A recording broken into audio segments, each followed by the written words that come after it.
2:13 a.m., the night before launch. A Slack thread keeps refreshing on a second monitor. Not panic, professional dread. The kind that sounds calm because everyone is too tired to be dramatic. The first 30 minutes aren't strong enough. The on doesn't explain anything. Players won't know what they're supposed to do. Visibility is a mess. Roles don't feel distinct. None of these are fatal alone. Together, they form a sentence that every multiplayer team recognizes immediately. We're about to go live with a game that still doesn't know what it is. Outside the building, Amazon looks immortal. Inside the building, Crucible feels fragile. Amazon has always carried a certain gravity, the kind that bends industries around it. Not because it's always loved, but because it's always there. Shipping boxes, running servers, buying infrastructure, inserting itself into routines, until it becomes hard to imagine the world without it. With ours, Amazon became an invisible backbone of the internet. With Twitch, it gained a cultural beachhead in gaming, a front row seat to what players watch, how they talk, what they celebrate, what they abandon, and with that combination, money, data, distribution, infrastructure, another question began to hover in the background. Like a rumor that wouldn't die. What happens when Amazon decides to make video games? For years, it lived as speculation. Thread titles, panel chatter, the lazy assumption that money plus scale equals inevitability. If anyone could brute force their way into a hit-driven market, surely it was the company that could deliver anything to anywhere, on time, at scale. If gaming was about attention, Amazon already had a river of it. If gaming was about servers, Amazon owned the ocean. The conclusion felt obvious before the experiment even began. They couldn't lose. Crucible was supposed to be the moment that fantasy became physical. A free-to-play team-based shooter. A roster of hunters, humans, aliens, machines dropped onto a hostile planet where corporate extraction was baked into the fiction. A familiar cocktail, deliberately mixed. Hero shooter personality. Objective pressure with a mobile rhythm. Modes that nodded at whatever the era rewarded. It didn't feel like a small swing. It felt like a calculated entry into a genre where attention is won by clarity and held by obsession. When it finally arrived, it did so with the quiet confidence of a giant stepping onto a smaller stage, almost daring the room to admit it was intimidated. But the first sensation many people had wasn't awe. It wasn't disgust either. It was something subtler and more dangerous. What is this game asking me to love? That question matters more than graphics, more than budget, more than the size of a marketing push. Live service doesn't survive on potential, it survives on identity. Players need to understand within minutes why this game deserves their time, and why it deserves it instead of something else. Crucible struggled to answer that quickly. On the surface, it had the right ingredients. Slick visuals, bold silhouettes, loud effects, a world that looked like it belonged somewhere between the biggest names in modern multiplayer. But under the spectacle, the experience could feel like a collage. It wasn't just a shooter. It wasn't just a MOBA. It wasn't a battle royale, but it borrowed the paranoia of one. It had objectives, creatures, essence, extra layers that suggested depth, yet for new players. Depth often arrived before clarity. The first matches could feel like stepping into the middle of a conversation where everyone else already knew the rules, and you were pretending you did too. That confusion wasn't just public. Inside the team, Crucible wasn't only being balanced, it was being argued into existence. Meetings didn't just cover tuning and polish, they covered purpose. Some voices pushed for a deeper PvE spine, something that made the planet feel like more than a backdrop. Others fought for cleaner competitive structure, a tighter arena identity. Some wanted readability and role definition. Others wanted moments, spectacle that would turn into clips, highlights, streams. Decisions weren't simply made. They were made, unmade, revised, made again. The game didn't just evolve, it wobbled. This is where the story stops being about talent and becomes about culture. The people building Crucible weren't amateurs. Designers, artists, engineers, people who understood iteration, who knew how messy it gets before it gets good. The friction wasn't that creativity didn't exist. The friction was that the shape of Amazon's organization built for scale, optimization, predictability collided with the one thing game development requires: permission to be wrong early.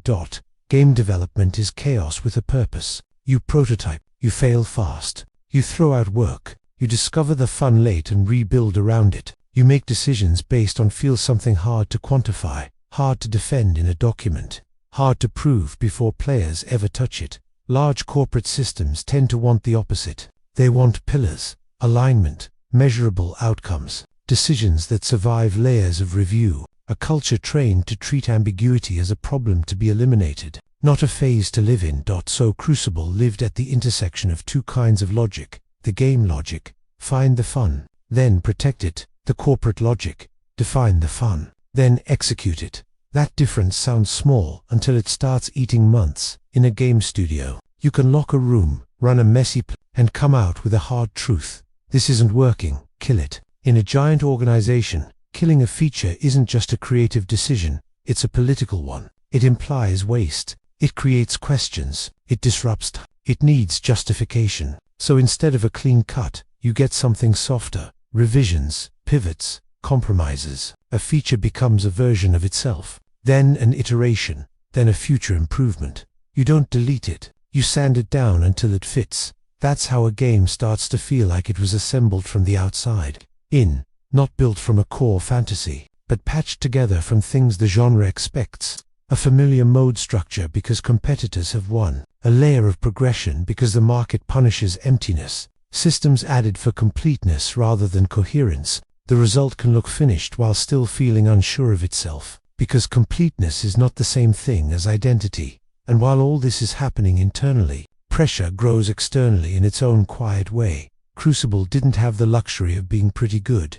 It wasn't just another new shooter trying its luck. It was a test of Amazon's credibility in a market that punishes mediocrity and forgets quickly. The community watched with a special curiosity reserved for giants. Some rooted for success because disruption is exciting. Some rooted for failure because corporate dominance feels like a threat when it enters a creative space. Most simply wanted to see what happens when near limitless resources try to manufacture a hit. Curiosity turns into weight, because now the game isn't just a game, it's a statement, and statements don't get to arrive quietly. As the release window approached, internal uncertainty and external expectation began to drift farther apart. Marketing timelines locked, partner beats got scheduled, announcements were coordinated. The machine pointed itself at a date on the calendar, and once it was rolling, stopping it became more expensive than telling the truth. This is the part people miss. They assume a launch happens because a game is ready. Often, a launch happens because everything around the game has become ready: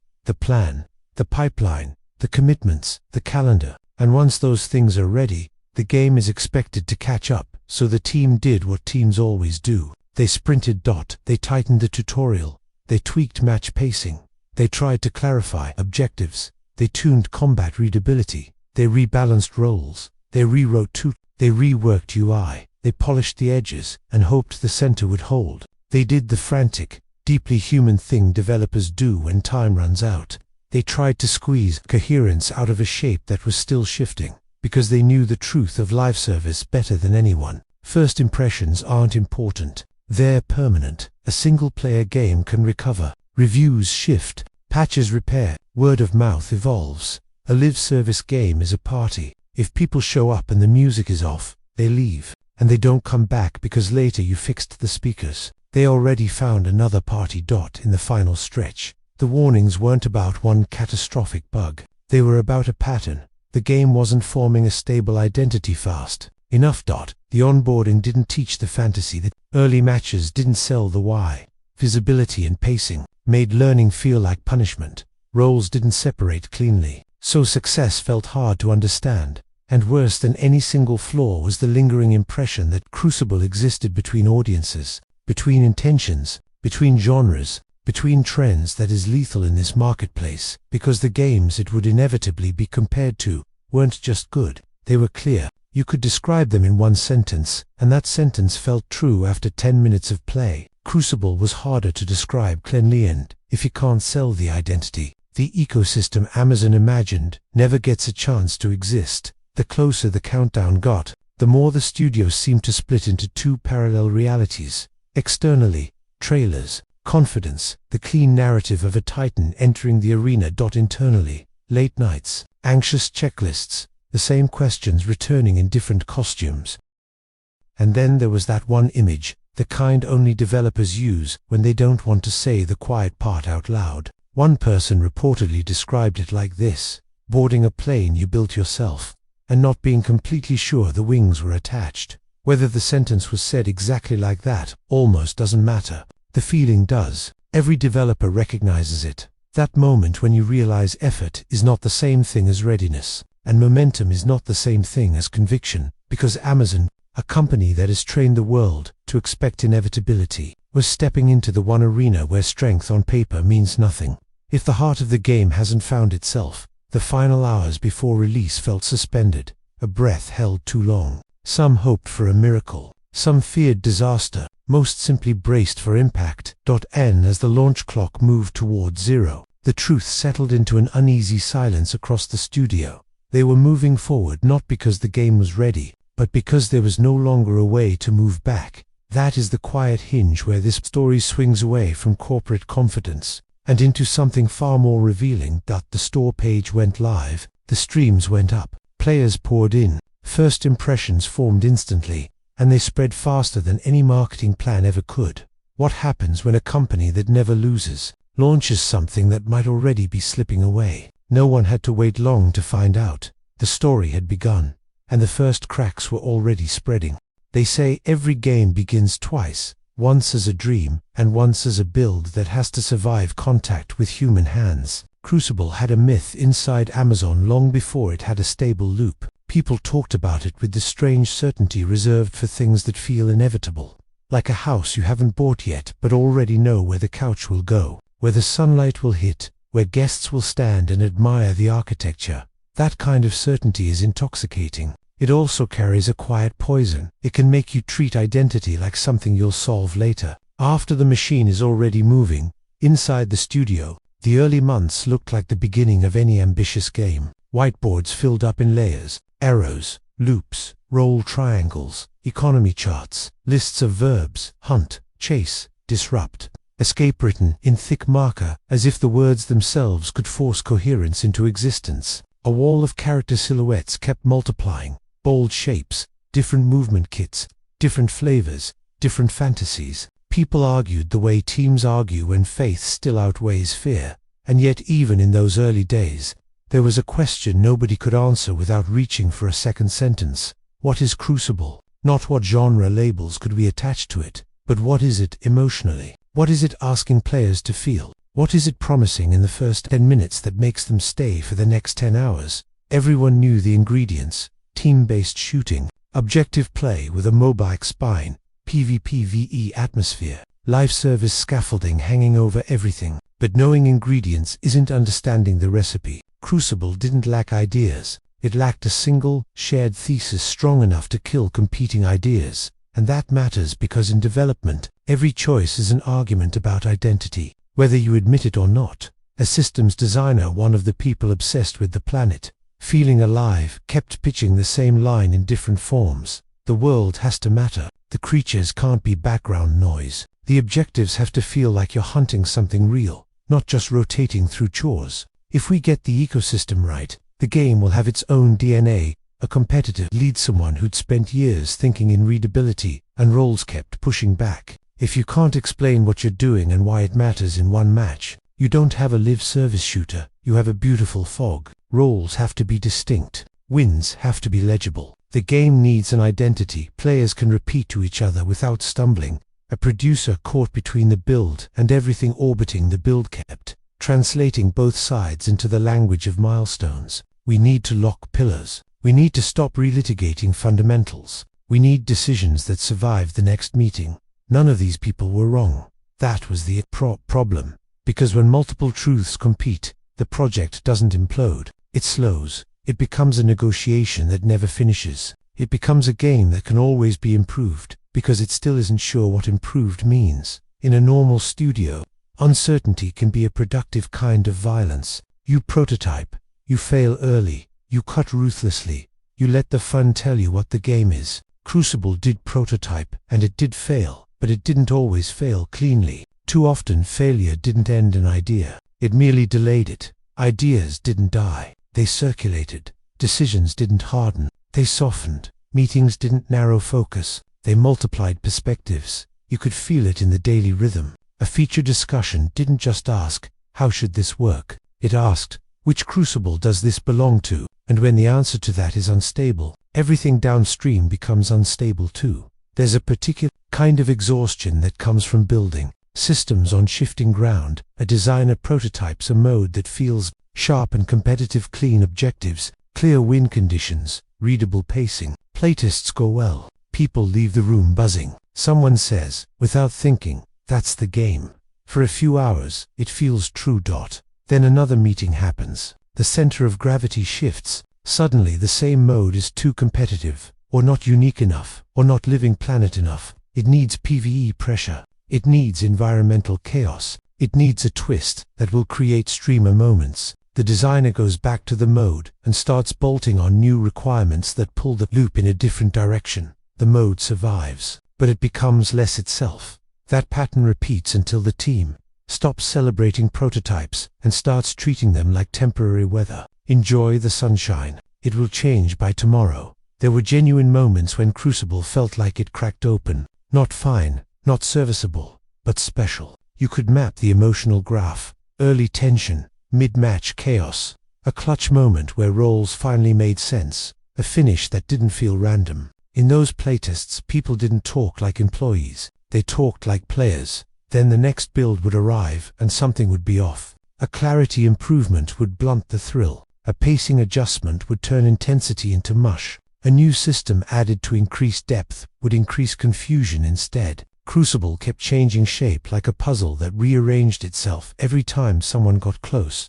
At some point, a quiet phrase began to circulate among developers, not in status reports, not in meetings where optimism is mandatory, but in the private tone people use when they're trying not to sound frightened by their own situation. Build hell. Not hell because the team was incompetent. Hell because every step forward opened 3 new branches in the path. And the project didn't have a compass everyone trusted. You could do great work and still watch the definition of great shift under your feet. The cultural mismatch didn't invent the problem, but it made it harder to resolve. Amazon is a company built on systems that scale. Documentation is part of that survival. Traceability, alignment, decisions that can be reviewed, defended, passed up and down a ladder without collapsing. In many contexts, that discipline is a strength. But game development is tactile. It lives in feel. It lives in this is fun, and this is confusing, and this feels unfair. Truths you don't obtain from a memo. You obtain them from a controller in someone's hands, and a grimace on their face when the thing you thought was intuitive fails. Crucible needed fast loops. Build, play, learn, kill what doesn't work. But the project also lived inside a culture that wanted decisions to be legible on paper before they were allowed to become real. So a mechanic wasn't just a mechanic, it was a document, a justification, a set of predicted outcomes, a risk assessment, a chain of approvals. Developers started joking quietly, the way people joke when they're trying not to sound resentful that by the time a feature's 6-pager was approved, the feature had already aged. And in a genre that evolves constantly, aging isn't cosmetic, it's fatal. Competitors patch weekly. Communities rewrite expectations overnight. A single surprise hit can shift what players demand from the entire category. Crucible wasn't just building a game, it was chasing a moving target while arguing about the shape of the bow. Leadership did try to steer. Roadmaps were drafted. Milestones were set. Decks were updated with reassuring clarity. Pillars, priorities, timelines, confidence bars that climbed as if belief could be graphed. Sometimes that steering helped. For a short stretch, everyone agreed on what mattered. The build stabilized, playtests became less chaotic, roles began to separate. The loop felt readable enough to breathe. Then a review would happen, and the discussion would reopen, not because anyone loved chaos, because the identity still wasn't locked. And identity questions infect everything. If you don't know which game you are, any roadmap is temporary. Temporary plans breed temporary solutions. Temporary solutions breed fragility. This is where feature churn becomes more than a scheduling headache. It becomes an emotional leak. The system gets built. It works. People attach to it. It feels like progress you can hold. Then the meeting ends in one sentence. It's not the game anymore. Months vanish, not with a fight, with a decision, and the team learns a terrible lesson. The tide will come in again. It always does. So you start building sandcastles, with one eye on the WATERLINE. Meanwhile, the live service vision cast a long shadow. To succeed in that ecosystem, you need more than launch content. You need a future, seasons, events, heroes, maps, progression, cosmetics, retention loops, support pipelines. You need operational muscle. You need stability. Crucible was trying to do two hard things at once. Become a coherent game, become a scalable platform. Platforms require pillars. Pillars require conviction. Conviction requires identity. And Crucible was still negotiating, sometimes weekly. What it even was, that negotiation created its own fatigue. Not just tiredness from hours, but the deeper exhaustion of sprinting without a fixed finish line. Developers can tolerate long nights when they believe they're moving toward something clear. What breaks people is movement without certainty, work that feels like it might be erased by the next change in direction. Some people left the project, others arrived. New hires brought fresh perspectives, and with them, new arguments about what the core fantasy should be. Old ideas resurfaced because nothing was ever truly dead. It was only waiting for the next window to become the answer. The churn became a rhythm. Hope during playtests, anxiety during reviews, relief when something finally locked, dread when it unlocked again. And through all of it, Amazon's resources sat in the background like a promise and a threat at the same time. Tools, infrastructure, budget, those were real advantages. But money cannot purchase creative clarity. It can accelerate a process, but it cannot define what the process is aiming for. Optimization only works after you know what you're optimizing toward. Crucible's struggle was that the target moved faster than the optimization could stabilize. As the release window approached, another invisible force tightened its grip. Schedule. At first, it was soft, a target, a window, a tentative plan. Then it hardened into commitments, external beats, marketing preparation, coordination with teams that didn't live inside the moment-to-moment uncertainty of the build. A date becomes a fact, long before the game feels like a fact. That is how a calendar becomes gravity. And when the calendar becomes gravity, the studio stops asking, "Are we ready?" and starts asking, "What can we fix before the date arrives?" Late in development, the mood shifted in a way developers recognize instantly. Less invention, more less "what should this be?" and more "how do we make this understandable?" UI pass, tutorial pass, role clarity pass, readability pass, onboarding pass. It wasn't that the team stopped caring about identity, it was that identity work is slow, and the clock punishes slow work. The closer launch got, the more the team carried a specific, heavy awareness. They had built something real, playable, sometimes fun, sometimes brilliant in flashes, but the game was still mid-becoming, still negotiating its thesis, still trying to teach itself what it wanted to be, and a game in that state is fragile. Not fragile like a vase that shatters instantly, fragile like a bridge that holds until the first real crowd runs across it at full speed. From the outside, Amazon looked like inevitability, a juggernaut stepping into gaming with unstoppable force. From the inside, Crucible felt like a ship pushing off the dock while people were still below deck tightening bolts, sealing seams, and arguing about which direction the map should point. As the final stretch arrived, a quiet realization began to settle across the team, not as panic, but as a weight you feel in your chest when you're carrying something delicate through a crowded room. The game was about to step into the world before it had fully learned how to stand, and the world doesn't care how close you were to standing. It only cares what happens when it touches you. The launch of a live service game is supposed to be a coronation. For Crucible, it felt more like stepping onto a stage with the lights already on and the script still half-written, everyone smiling, everyone clapping, and a few people backstage hearing the set creak. On paper, the moment was perfect. Amazon's name carried weight. The marketing spoke in confident sentences. The trailers were cut to look inevitable. Streamers lined up on Twitch, not out of loyalty, but out of curiosity. If a company this big finally swings at the gaming industry, what does the impact look like? Then players hit play. The first problem was not a crash. It wasn't even balance. It was the first impression, those opening minutes where a game teaches you what it is without having to explain it. Crucible didn't teach. It nudged, it hinted, it scattered prompts and UI elements like breadcrumbs without ever showing the path. New players moved through menus and early screens with the same expression you see when someone walks into a party and realizes they don't know the rules of the room. In the first hour, you could watch the verdict forming in real time, not the loud kind, no grand outrage, no mass hate, a colder reaction, confusion that curdled into detachment. Twitch chat started doing what Twitch chat always does. It tries to compress the truth into one sentence. You could see it repeating like a chant under different streams, in different languages, from different audiences. What is the objective? And that one line mattered more than any review score, because it revealed the core failure. Players weren't losing because they were outplayed. They were losing because they didn't understand what the game was asking them to do, and the game wasn't making them want to learn.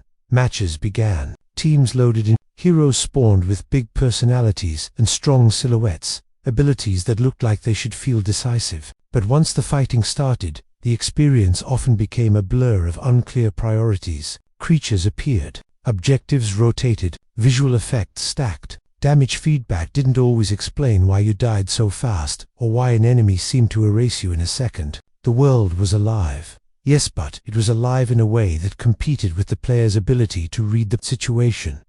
People alt-tabbed mid-match, not to report a bug, but to ask the internet a question a game should answer on its own. Streamers tried to treat the confusion as content at first. They joked, they laughed at the awkwardness, they narrated their own uncertainty, because uncertainty can be entertaining, for a while. But live service games don't get judged after a while. They get judged in minutes, clipped in seconds, and turned into a storyline before the developers have time to finish a meeting. That's what made the early reaction so brutal. It wasn't that Crucible was universally called terrible. It was that the dominant emotion wasn't anger, it was a shrug. People didn't feel compelled to hate it. They felt free to ignore it. And there was a painful irony hidden inside that reaction. Because Crucible did have ideas worth caring about. There were moments where the hybrid promise flickered into view. The tension of fighting another team while the environment pressed in. The way a match could briefly feel like a hunt instead of a deathmatch. The sense that roles might eventually form a language between teammates.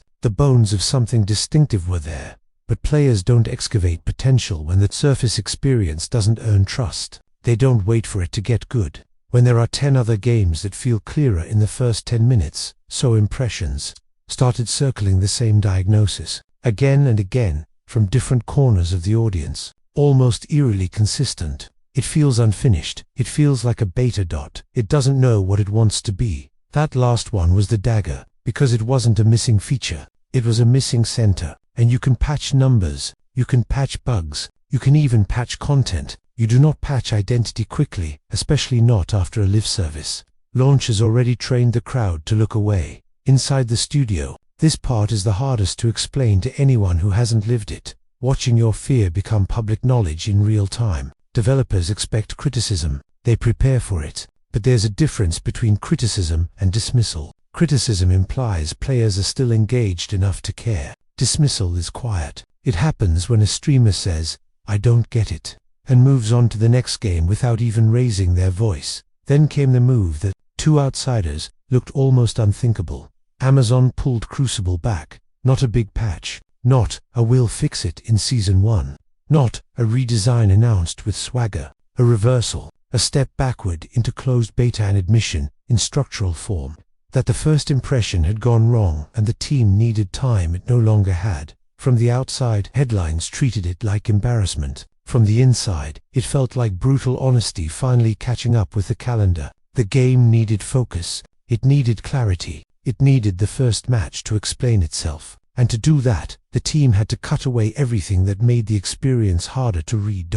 So they tried. They narrowed the scope. Modes were trimmed back, hard cut down to a single core experience, so the team could concentrate on making one thing coherent, instead of sustaining multiple identities at once. They reworked onboarding so new players weren't dropped into a match, like they'd been thrown into a lake and told to learn by sinking. They tried to reduce friction points that were turning curiosity into apathy. Clearer objectives, cleaner feedback, fewer moments where the game asked the player to guess what mattered. Some early testers noticed. Some said the newer builds felt more intentional, more legible, more like the game was finally starting to choose a lane. But the rebuild happened in thin air, because live service isn't just software, It's social momentum. It's the fragile chain of my friend is playing, the streamer is playing, the Discord is alive, the clips are spreading. When that chain snaps, you can't replace it with polish alone. The audience doesn't return on a schedule. They return when the crowd tells them it's worth returning. And after the launch stumble, the crowd had already moved. Twitch views evaporated. Player numbers fell until matchmaking itself became part of the problem. Community spaces thinned out. The quiet death spiral took hold. Fewer players means worse matches. Worse matches means fewer players. The game's ability to improve became strangled by the reality that it needed players to prove it had improved at inside Amazon. The tone changed. Not dramatically, not publicly, quietly. The kind of quiet that feels like winter entering a building. The questions become shorter.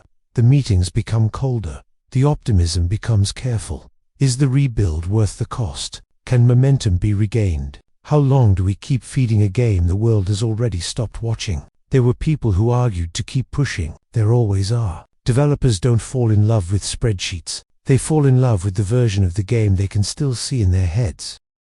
But there's another brutal truth of live service. Once the launch window passes, every month is more expensive, every comeback is harder, and every internal voice saying we just need more time starts to sound less like a plan and more like a prayer. When the shutdown decision arrived, it didn't land like a surprise. It landed like a door closing in slow motion. The public announcement, as these announcements always are, came wrapped in polite corporate language, gratitude, appreciation, a careful attempt to honor the people who tried it. But the reality underneath was simple. Servers would go offline. The project would be archived. The game would become a cautionary tale people referenced more than they remembered. Most players barely reacted, not because they were cruel, but because they had already emotionally left. That's what apathy does. It doesn't just kill a game, it erases the space where the game could have been mourned. Inside the studio, the emotions were sharper. Relief for some, because uncertainty had finally ended. Anger for others, because they could name the moment the project started slipping and still had to watch the train move anyway. Heartbreak for many, because work doesn't feel disposable when you've lived inside it for years. And, underneath all of it, that irrational guilt developers carry, even when they did everything they could, like the failure belongs to them personally, instead of to the structural forces that shaped the project. Crucible didn't collapse because of a lack of talent or effort. It collapsed because a live service game cannot survive a first impression that fails to establish purpose. Because a hybrid fantasy cannot launch while still negotiating its own thesis. Because clarity isn't an extra feature, it's the foundation. And because once a live service launch teaches the crowd to look away, rebuilding becomes less a sprint and more a lonely endurance run with no audience at the finish line. In the end, Crucible's launch wasn't a victory lap. It was an exposure event, the moment the gap between corporate inevitability and creative reality became visible to everyone at once. And when that gap opened, it swallowed momentum faster than any patch could rebuild it. When a game launches and struggles, the recovery playbook is almost boring in its predictability. Hotfixes, balance passes, a roadmap, a promise that the next patch will change everything. But when a live service game launches and then retreats publicly, officially, deliberately, it isn't just a step back in development. It's a message to the crowd that the first moment was a mistake. Crucible's return to beta did not read like strategy. It read like an admission from the outside. It landed with a strange chill. Not outrage, not a grand scandal. Just a slow, collective "oh," followed by the sound of people closing tabs. A few players who had tried to believe felt it as a personal kind of disappointment, the way you feel when you recommend something to a friend and it collapses in their hands. They had invested time, maybe even defended the game in group chats, hoping the rough edges would smooth out once the machine caught up. Instead, the machine rewound the tape and asked everyone to pretend the first impression never happened. But first impressions don't disappear. They fossilize. Inside the studio, the announcement came with relief and dread in the same breath. Relief, because the team could finally stop performing confidence and start doing surgery. Dread, because everyone understood the math that doesn't show up in patch notes. A live service game is not only software, it's oxygen. Players are the oxygen. Conversation is the oxygen. Visibility is the oxygen. Without those, even the best build becomes a playable museum. The day the announcement went out, the mood wasn't dramatic. It was quiet in a way that felt wrong. There's a specific kind of silence a team gets when they've been sprinting for months and suddenly the track disappears. In one corner, people started listing what they could finally fix. In another, someone looked at the same list and heard a different sentence underneath it. We're fixing a game the crowd has already left. Still, the work became clearer than it had ever been. When the noise dies down, you can hear what a game is trying to say. Crucible had been clattered by competing identities at launch. Now the team began cutting until the core could breathe. Modes that had fractured the audience were trimmed back.